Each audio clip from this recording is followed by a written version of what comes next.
everybody. Welcome to Elevate. I am your host, Deanna Cauthen. And I'm your co-host, Deanna Cauthen. Well, Adriana, I didn't say anything about this last week, but as you can see, I'm wearing my cowboy hat. You like it? Yeah. Yeah, you know I love my cowboy hats. Yeah, you do. You're just the New York cowgirl, which is very ironic. Yes, New York cowgirl. Yeah, I just want to see you like riding a horse next to the Empire State Building or something. Yes. I just need my horse. I asked your dad about a horse. He ignored me. So there. Well, here we are again, and I need your help, Adriana. I need your help to resolve a mystery that has come upon us. We've been in the car in recent months, and we've both seen it. The sign that reads, "Nut milk is not milk." Okay, nut milk is not milk. Now, you're always solving these kinds of mysteries. So tell me, do you have any idea of what that means? Who's putting these signs out there? So I have a theory. Okay. I think that the milk companies are putting up the signs. Okay. I think that with more and more people becoming vegans or discovering that they're lactose intolerant, people are eliminating dairy products from their diets. And the milk companies are just mad that they're losing customers. Okay, so you think it's the milk companies behind it. That makes sense. Now, I've got an idea for the milk companies that I think can help them draw in business. I think, listen to this, that the milk companies should have a milk festival. Yep. They can serve all different flavors of milk, you know, like they do at school. The chocolate milk, the strawberry milk, the vanilla milk. By the way, I've never understood vanilla milk, but whatever. But they can serve it and let people drink the milk, bring the cows out, let them pet the cows, maybe even, you know, touch their udders, all right, to reconnect with the milk. What do you think? No, just no. I don't think that's going to work. Nobody wants to touch a cow's udders. That is completely gross. Okay. And what about the cows? They don't want all these random people touching them. They say it sounds like a violation of their rights. You know, that's the problem in America. Everybody got rights, even the cows. I was just coming up with an idea. I'm just trying to help here. Don't shoot the messenger. I'm shooting the messenger. Okay, whatever. It was just a thought. Anyway, let's move on and talk about some other topics that are trending in the news. One of the biggest topics trending in the news is about boycotts, recent boycotts that are coming into play that surround the whole restrictive voting laws, specifically the ones that were made in Georgia. As a matter of fact, a New York Times headline reads as follows: Georgia faith leaders to urge boycott of Home Depot over the voting law. What do you think about these boycotts? Well, sometimes the most powerful message is to just take your money elsewhere. Money is power, and we need to use our collective economic power to show the people who own these companies that we mean business. Wow. And I think you're right. We're getting ready to remodel our kitchen, and normally we go to Home Depot, but it looks like we might be throwing our business to Lowe's, or we might be stopping by an Ace hardware store. As the little jingle says, Ace is the place for the people. What does it say? Helpful hardware, folks. So there, You just had to get your song in, didn't you, Mom? I did, yep. I am very proud of that, Okay, what else is trending in the news, Adriana? Well, I just read that Starbucks recently started their Borrow a Cup program. Okay, I don't understand. What does that mean? Well, in an effort to be eco-friendly, Starbucks is charging people a $1 deposit to have their beverage served in a reusable cup. And when the customer returns their cup upon their next visit, they'll receive a $1 credit towards their next drink, as well as 10 star points. Well, I only have one thing to say to that. They'll do anything for a buck. Get it? Starbucks, a buck. What do you think about that? That's called a pun. Well, I call it. still be fresh. What even is fresh? You know what? These young people today, so disrespectful. But you know what? We're going to take a break and we will be right back.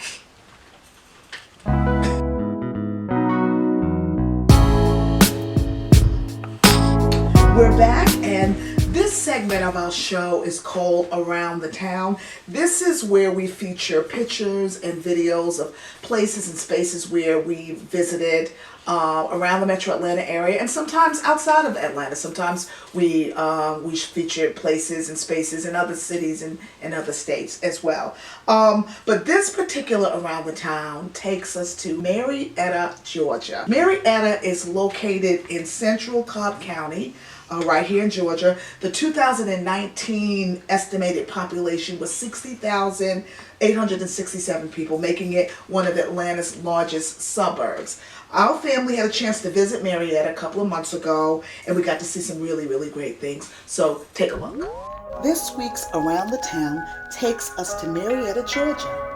Marietta is located in central Cobb County, Georgia, and is the fourth largest city by population in the metro Atlanta area. Our first stop in Marietta took us to Dobbins Air Reserve Base, which was built in 1941. Although the base is closed to visitors, at the entrance we got to see a C-130 Hercules aircraft. The base is also home to the 700th Airlift Squadron, which is part of the 94th Airlift Wing based at Dobbins.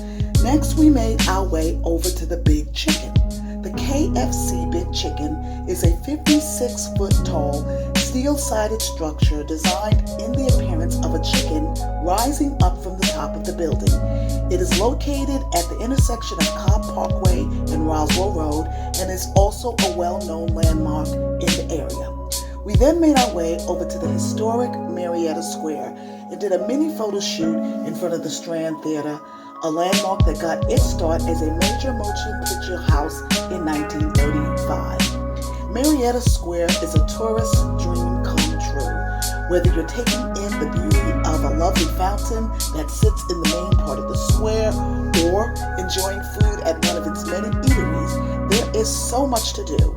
We walked a few blocks over to the Kennesaw House, a 3-story historic building that houses the Marietta Museum of History on its 2nd and 3rd floors. We also got to see the old train depot, which now serves as the Marietta Welcome Center, and we enjoyed seeing the beautiful artwork on the various buildings throughout the square. Marietta, Georgia has so much to offer, and if you haven't been there yet, plan to visit soon. We'll be right back, so don't go away.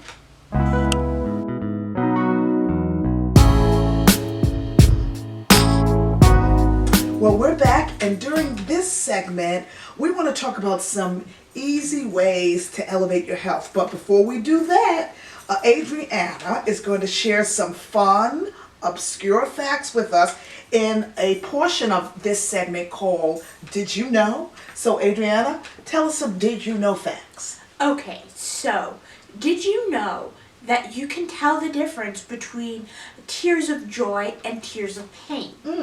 If the first teardrop is from the left eye, then it's a tear of pain. But if it starts from the right eye, it's a tear of joy. Wow, that's amazing. So let me get this right.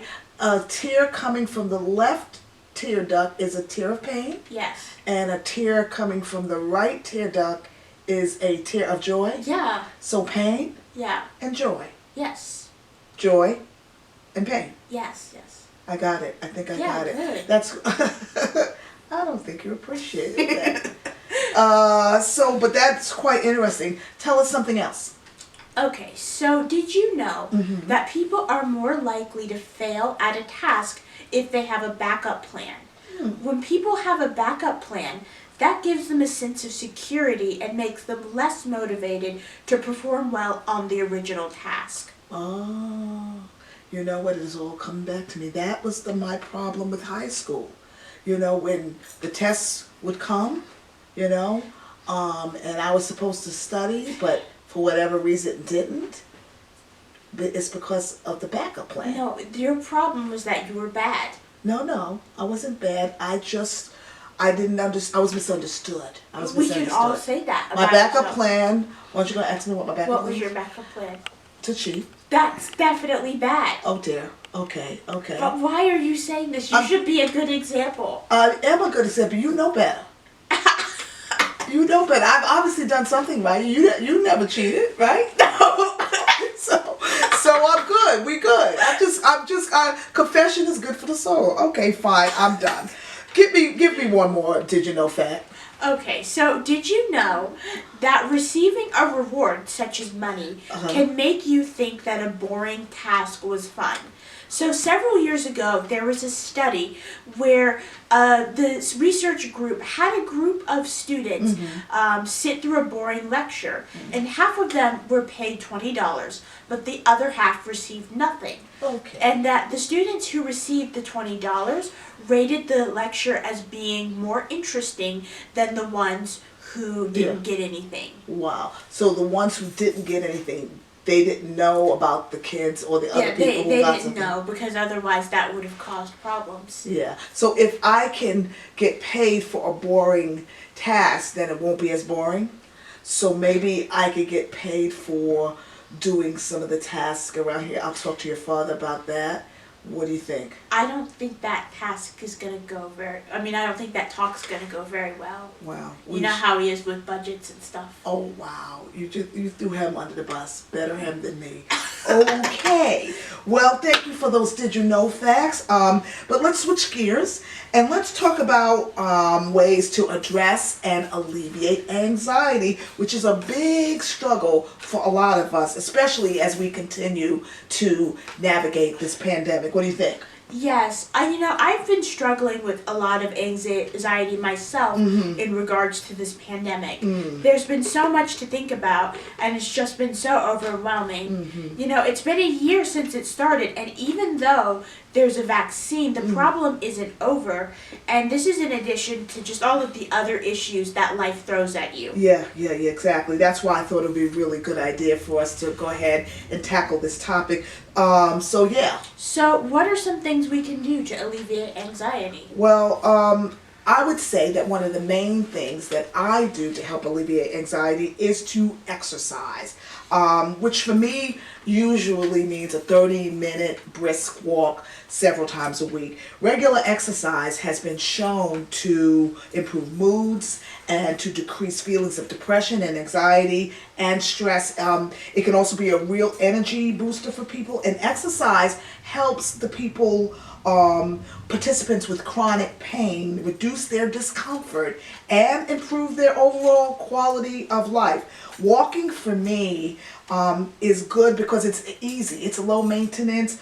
All I have to do is get a good pair of walking shoes, which I believe my husband ordered these for me online for about $50. And then I slip on my shoes and I'm out the door and I'm walking through the neighborhood.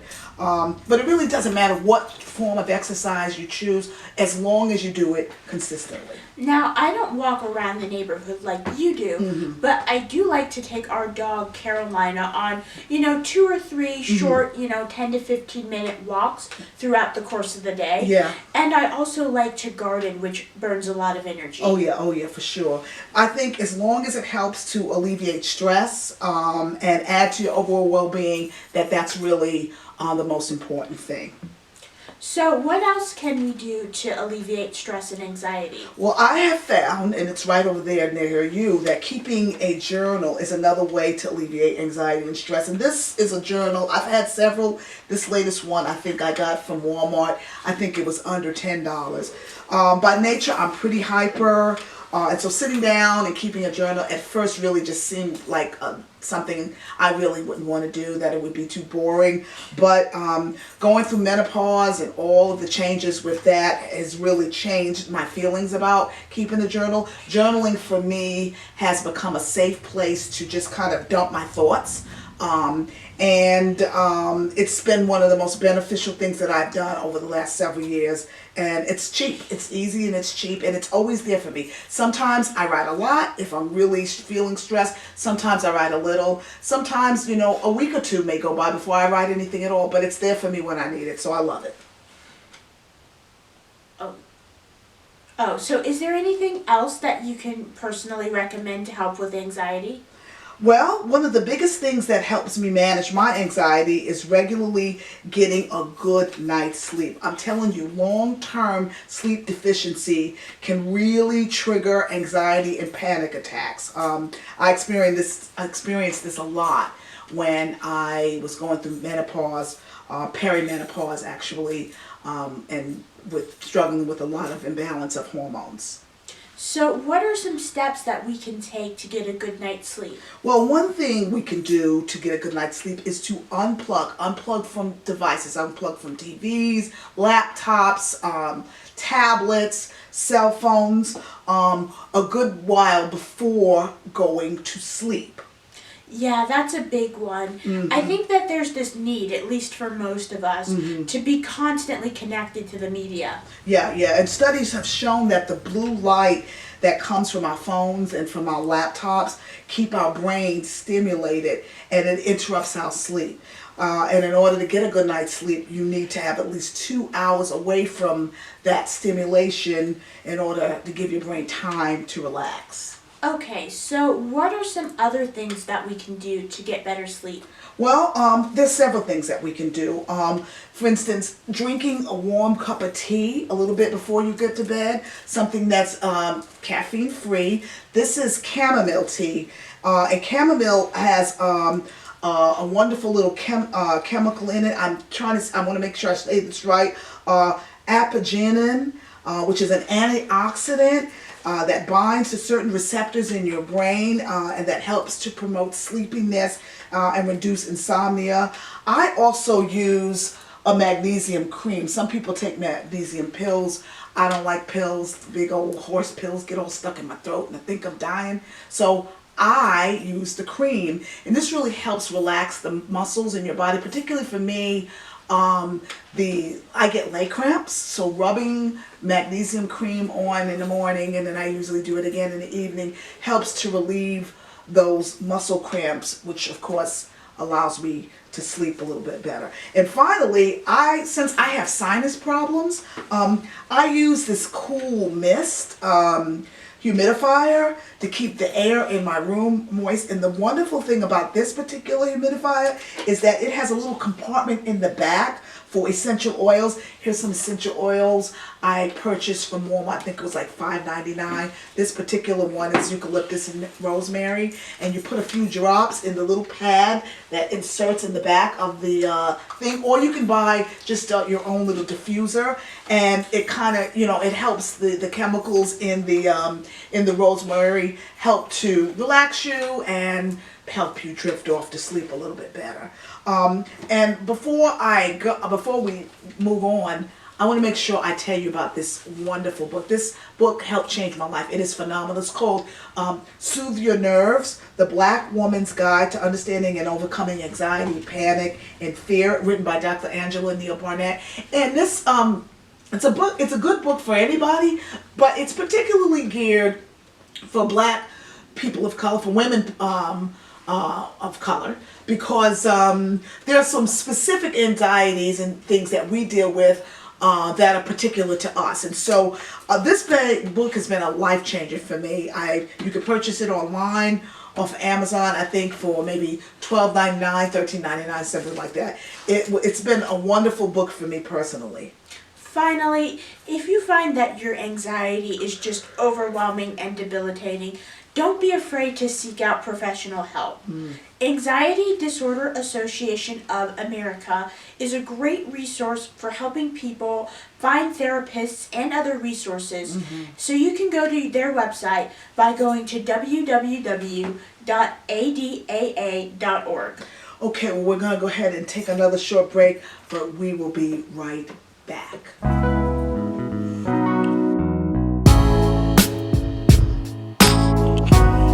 So we're back, and in this week's In the Spotlight segment, we are featuring personal trainer and owner of InclusIf Fitness, Patrice Peters. I had a chance to sit down and talk with Patrice a few days ago about the work that she does with her clients to help them get healthy and basically to help them elevate their lives. So take a listen. Well, Patrice, thank you for being here with us today. It's always a pleasure to talk with you. Can you Gotcha. share with us a little bit more about your background and about why you decided to choose fitness and personal training as a vocation? I kind of got thrown into it. Didn't really choose it. It was a wonderful accident. While attending college, you have the extracurricular activities, Yes. and aerobics was an activity that we could do, and I got involved. But the young Right. lady who was teaching Mhm. was a student, and she was a senior. She then recommended me, kind of without me knowing really, to the health and wellness department. Yeah. And I just noticed that the gentleman who was in charge, he would pass by outside the door, peeping, come in, say hi to everybody. Yeah. And one day he approached me and said, "Well, the instructor is leaving. Would you like to take over?" Yeah. Oh, wow. um, I laughed and just came this close to just saying no and just forget about it. But what happened is I enjoyed it enough and figured that, hey, give it a shot.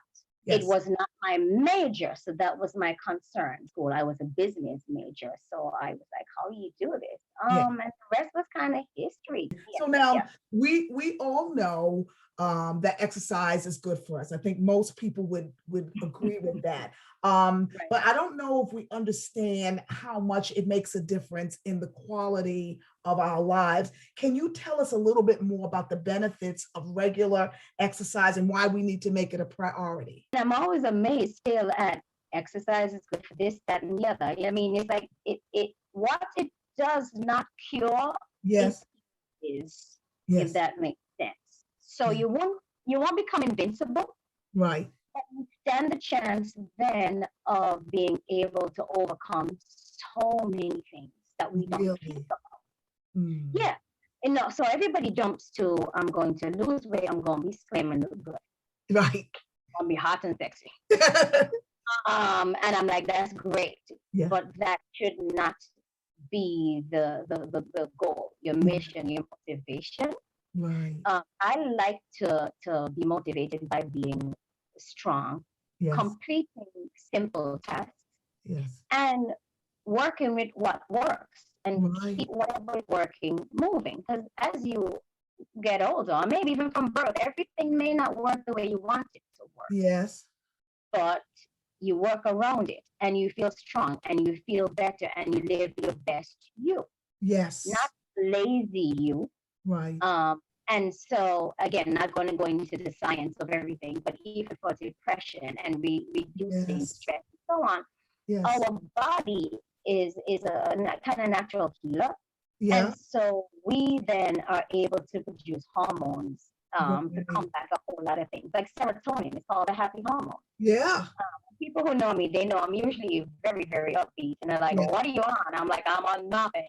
So I'm That's on it. exercise. So yeah, don't drink, don't smoke, don't let it, but you put the music on and you think I'm on something now. Yeah. And so it's a happy hormone and you feel good. Yes. I'm accustomed to people walking in and being in a bad mood when they come to class. Yeah. They hardly say hello, but by the time it's time to go, I can't get them to Yep. leave or shut Oh up. my goodness. That's amazing. That's because of exercise. Now, we, like you said at the very beginning, we have to be realistic, and many of us work full-time jobs. We have Yeah. spouses, we have Yeah. children, we have homes to maintain. We've got all these other responsibilities. Sometimes we feel like we just don't have the time to fit Right. in another thing, to fit in exercise. What can you suggest for people to do if they're pressed? And rather than just say, I'm not going to do anything at all. To do bite sizes. I Yeah. think we become overwhelmed. Yes. And like people who say, "Well, I can't go to the gym because I'm not fit." Right. I'm like, "Okay, I'm going to let you say that to yourself again, but I'm going when you figure that out, I'll get Yes. that." Yes. So, but that's because you're thinking too much, Yeah. too soon, and Mm. so you start small. So Mm. I tell people, really, it's not even the exercise so much, Deanna, it's consistency. Now, I wanted to Correct. talk Correct. about what you what you do. I mean, you own and operate InclusIf Fitness. InclusIf Fitness, Yeah, right? can you Yeah, tell my audience a little bit about what you offer, sure, programs, sure. and how they can get in touch or get connected if they want to? Right. So, it was corporate or is corporate wellness. Right. As you know, some things had to change a lot. Yes, yes, You go into like, well, what happened was, yes, but you still have, as I said, if you really want to, you find a way. So the yes, corporate wellness now takes place online. So we do yes. all online classes. Wow. And we started this like immediately. I had been doing some online training Right, even before the pandemic, but it right. really Yeah, got, yeah, and we started immediately. So that's great. by March, we were Yeah. already rolling. Wow. So, And so I train people online, and as a matter of fact, tomorrow I have uh, a meeting with the Board of Health. So we do corporate work and then we do individuals. So I do train you do. individuals, personal training Right. on a regular basis, and I do group exercise classes Yeah. online also. You have a way of elevating and energizing whatever space you come into, Patrice. And Thank I you. feel I'm ready to get on my shoes and go on and do my thing. There we go. Kickboxing, right? And don't be surprised if you see me in one of your little classes, because I Hello. do need the next thing. Well, it's There a you go. joy. It's a joy talking to you. Thank you for taking time out of your schedule, and have a great day. We'll talk soon. Thank you. You as well, and to everybody else that's viewing or listening. Yes. We're going to take a break, but don't go away. We will be right back.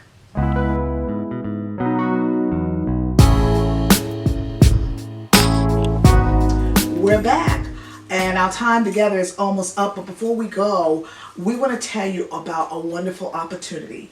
The Elevate Talk Show is proud to announce our inaugural Mother's Day furniture makeover. And just like the title says, we want to make over and restore a piece of furniture for the deserving mom in your life. And this could be a biological mother, this could be a stepmother, this could even be your grandmother or godmother or mother-in-law, whoever is mom to you.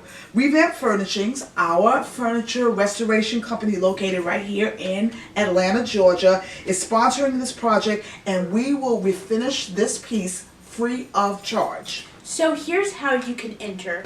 First, go to the Elevate YouTube channel and subscribe. Then snap some pictures of the piece of furniture that you would like us to restore. Tell us why you think your mom deserves to have this piece refinished. Then email your pictures and information to elevateytchannel@gmail.com. We will choose one piece of furniture from the entries that are sent in and announce the winner on our show. But hurry, because you only have 1 week. This contest ends Friday, April 30th. Also, I just want to mention that this is for local Metro Atlanta resident areas only. Right. Now, this is a great opportunity for you to bless your mother in a very unique kind of way. So hurry and send us your entries today. Also, if you haven't done so already, become a friend of the Elevate Facebook page by clicking the link in the description below. And that will allow you to share your stories and photos with us on Facebook. Well, we're about out of time, but we want to thank you for watching our show. And don't forget to like and share and subscribe to our Elevate YouTube channel. See you next time.